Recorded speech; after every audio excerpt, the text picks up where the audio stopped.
We're going to start. We want to prove that, of course, German sessions start in time. Hello and welcome, ladies and gentlemen. Whenever technology gets to a certain point, critics will come up and it becomes a wave. Journalists suddenly looking at transportation and the use of big data in a different way than they might have before, because it's become state of the art. By 2018, over 80% of cars in Western Europe and North America will be two-way connected. In fact, many OEMs that we're working with, every car they ship will have an embedded modem and or connectivity with a smartphone that will enable all kinds of services in the car. There is this massive amount of data today and an onslaught coming that you actually don't need on most roadways in most cities, this incredibly expensive and hard to manage vehicle-to-vehicle and vehicle-to-infrastructure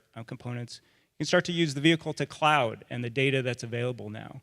By the time these systems of vehicle-to-infrastructure will be rolled out, we'll have 5G everywhere, at incredibly fast speeds.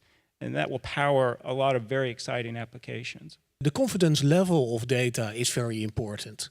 Because if you're waiting for your bus, you need to know if the prediction is accurate or not.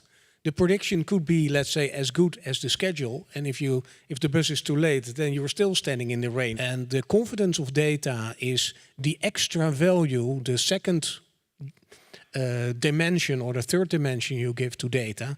Time, probably the quality of the data and the data itself are the three dimensions which are very important. For a city of about 5.5 million people, we have about 7 million trips on our buses and trains every day, and about 1 million trips on taxis, right? So if you look at the morning peak hour, the mode share is about 65% on public transportation, and we want to bring this up to about 70% by the year 2020 and reduce the reliance on private vehicles, okay? Which means that adding capacity overall to the system is important. New rail lines, new trains into the existing lines, buses, that's important. But equally important must be the fact that where do you put them? Where will it make the biggest difference? How do you match supply and demand? All right?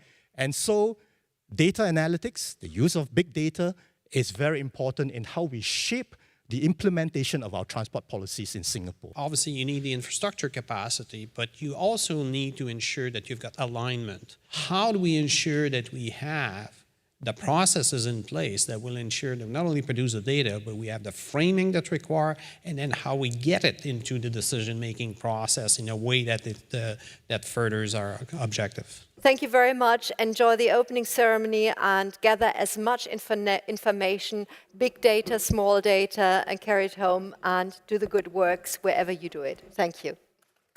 Thank you, Conny. Thank you.